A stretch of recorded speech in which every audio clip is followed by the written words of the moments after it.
거룩하신 하나님 아버지, 귀한 아침 시간을 하나님께 올려드립니다. 우리를 부르심에 감사합니다.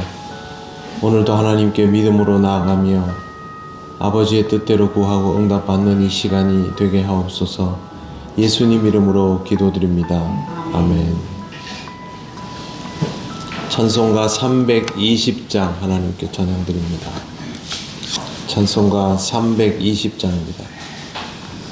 나의 죄를 정케 하사 주의 일꾼 삼으신 구세주의 넓은 사랑 항상 찬송합니다.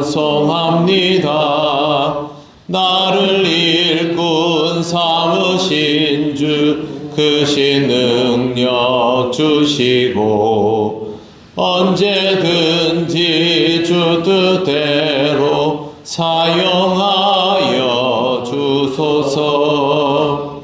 내게 부어 주시려고 은혜 예비하신 주의 은혜 채워주사 능력 있게 하소서. 나를 일꾼 삼으신 주 크신 능력 주시고 언제든지 주 뜻대로 사용하여 주소서.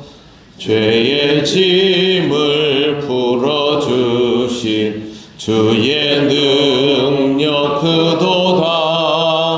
나를 피로 사신 예수 내 맘속에 오소서. 나를 일꾼 삼으신 주 크신 능력 주시고 언제든지 주 뜻대로 사용하여 주소서. 주여 내게 성령으로 충만하게 채우사 생명수가 강물처럼 흐르게 하옵소서. 나를 일꾼 삼으신 주 크신 능력 주시고 언제든지 주 뜻대로 사용하여 주소서. 아멘. 하나님 말씀 골로새서 3장 8절입니다. 신약성경 326쪽입니다. 3장 8절을 다 같이 봉독하겠습니다. 이제는 너희가 이 모든 것을 벗어버리라. 곧 분함과 노여움과 악의와 비방과 너희의 입에 부끄러운 말이라. 아멘. 네, 오늘 말씀은 비방과 입에 부끄러운 말 두 가지입니다. 비방이라는 말은 헬라어로 블레스페미아입니다. 블레스라는 말은 해를 끼치는 이라는 뜻을 가지고 있고, 페미아는 말이나 평판을 뜻합니다. 해를 끼치는 악의적인 말이나 평판이라고 할 수 있습니다. 우리에게 익숙한 것으로 단어를 바꾸어 보면 중상모략이나 모욕이나 비방이나 악담 같은 것을 악담 같은 단어를 사용을 할 수 있습니다. 정치인들 사이에서나 연예계에서 보면 어떤 소문이 나면 그 소문의 진위가 판명되기도 전에 그 사람이 사실상 매장당하는 것을 본 적이 몇 번 있습니다. 그 일에 대해서 진위 여부가 나오기도 전에 이미 사회에서 매장이 되고 다시는 제기를 못하는 상황이 돼버려서 극단적인 선택을 하는 일들도 있는데, 나중에 알고 보면 그게 아니다 라고 하고 나서 이미 그 사람은 이제 이 세상에 없게 되지 않습니까?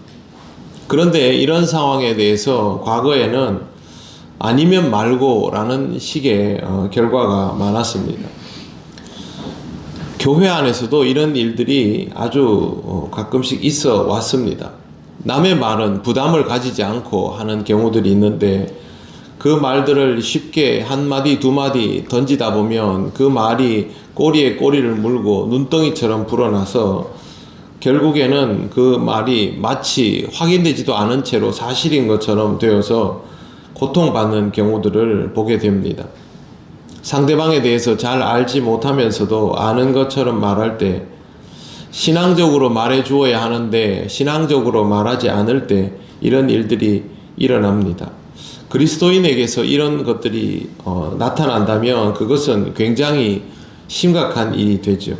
이런 현상에 매몰되지 않도록 하려면 우리가 항상 신앙적으로 깨어 있어야 하고 실질적으로 타인에 대한 말을 가급적 하지 않는 것이 좋습니다. 그것 때문에 죄를 짓고 하나님으로부터 멀어지며 징벌 당할 필요는 없기 때문입니다. 그 다음은 부끄러운 말입니다. 헬라어로는 아이스크롤로기아인데요. 이건 입에 담기 어려울 정도로 민망한 말이라는 뜻입니다. 욕설이나 음담패설도 여기에 해당이 됩니다. 여성분들은 잘 모르겠습니다만 남자들은 이 학교에 들어가면 언어를 배움과 동시에 욕설을 배웁니다. 사실상 욕설이 언어 발달과 같이 간다라고 해도 무방할 정도로 이 아이가 착하냐 아니냐를 떠나서 기본적인 욕설들을 배우면서 그렇게 성장을 합니다. 그런데 그걸 평생 하는 것은 아니고요. 성인이 되어서 대학이나 이제 직장에 들어가게 되면 일단 욕설로 주고받을 수 있는 상대방들이 사라지기 시작하죠. 그렇기 때문에 이 욕설에 대해서 줄어들게 되고 점점 나이가 들어갈수록 욕설을 하지 않는 사람으로 바뀌어지게 됩니다. 근데 간혹 보면 나이가 들건 말건 그 욕설을 끊지 않는 그대로 성장하는 그런 사람들을 볼 때가 있습니다. 본인은 그게 익숙해서 사용하겠지만 다른 사람들이 보면 참 낯설고 불편한 모습이죠. 그런데 그 욕설을 사용하는 것처럼 습관적으로 입에 담지 말아야 할 언어들을 사용하는 경우들도 있습니다. 이게 언어는요, 습관이 되면 자기가 하고 있는 그 삶의 패턴들이 바뀌어도 잘 바뀌지 않습니다. 그래서 교회를 다니고 신앙생활을 하면서도 습관적으로 타인에게 그 하지 말아야 할 말들을 하는 사람들, 심지어는 음담패설을 습관적으로 내뱉는 사람들도 분명히 있습니다. 욕설뿐만 아니라 민망한 말들은 하지 않는 것이 좋습니다. 이런 말들은 남에게 수치심을 주는 것이고 그리스도인과는 전혀 어울리지 않습니다. 보통 이런 언어들은 자기의 즐거움이나 자기의 욕구 충족을 위하여 사용합니다만 타인에게는 심각한 공격이나 상처가 될 수 있습니다. 그리스도인의 기본적인 모습이 다른 사람을 배려하는 것 아니겠습니까? 그러니 이전에는 어떤 방식으로 살았던지 간에 그리스도인이 된 이후부터는 배려의 언어와 행동을 사용하는 것이 당연합니다. 바울은 이런 모든 것들을 벗어버리라고 했습니다. 이 벗어버리라는 말의 의미는 지난번에 말씀드린 것처럼 그냥 단순히 옷을 벗는 정도가 아니라 더러움을 벗어서 멀리 던져버리라, 그런 의미가 있습니다. 이것과는 완전히 구별된 삶을 살아야 한다라는 것입니다.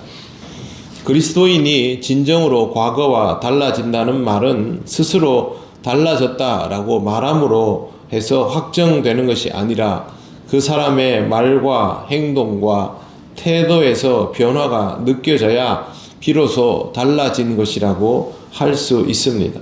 이런 변화가 인위적인 것이 아니라 하나님의 은혜를 힘입어서 새로워진 것일 때에만 진짜라고 할 수 있고, 이런 것들의 가장 쉬운 특징은 언어에서부터 시작됩니다.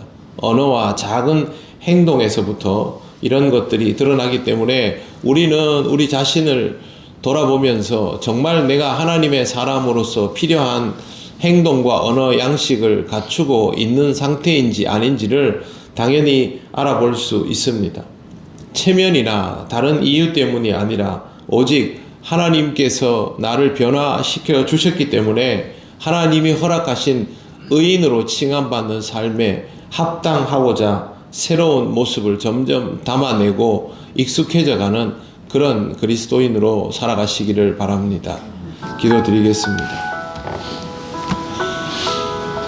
하나님 아버지, 우리를 구원하여 주신 은혜를 감사드립니다. 우리의 삶이 하나님으로 인하여 새로운 기회를 얻고 새로움 속에 살아가고 있는데 혹시 우리의 말과 행동에, 우리의 태도에 여전히 옛사람의 것들이 남아있지 않는지 잘 모르겠습니다. 돌아볼 수 있도록 우리와 함께하여 주셔서 깨닫게 하시고 정말 그리스도인다운 말과 행동으로 그리스도인다운 품격으로 살아가는 우리들이 되게 하여 주시옵소서. 이러한 모든 변화가 우리 내면에서부터 비롯되고 이루어져 가기를 원하오니 성령께서 우리와 함께 하셔서 우리가 정말 안에서부터 그렇게 변화되어 가는 심령이게 하여 주시옵소서. 오늘도 하나님 앞에 모든 것들을 내려놓아가며 살아가는 귀한 하루가 되기를 원합니다. 우리와 함께 하여 주심을 감사드리며 예수님 이름으로 기도드립니다. 아멘. 하늘에 계신 우리 아버지, 아버지의 이름을 거룩하게 하시며 아버지의 나라가 오게 하시며 아버지의 뜻이 하늘에서와 같이 땅에서도 이루어지게 하소서. 오늘 우리에게 일용할 양식을 주시고 우리가 우리에게 잘못한 사람을 용서하여 준 것 같이 우리 죄를 용서하여 주시고 우리를 시험에 빠지지 않게 하시고 악에서 구하소서. 나라와 권능과 영광이 영원히 아버지의 것입니다. 아멘.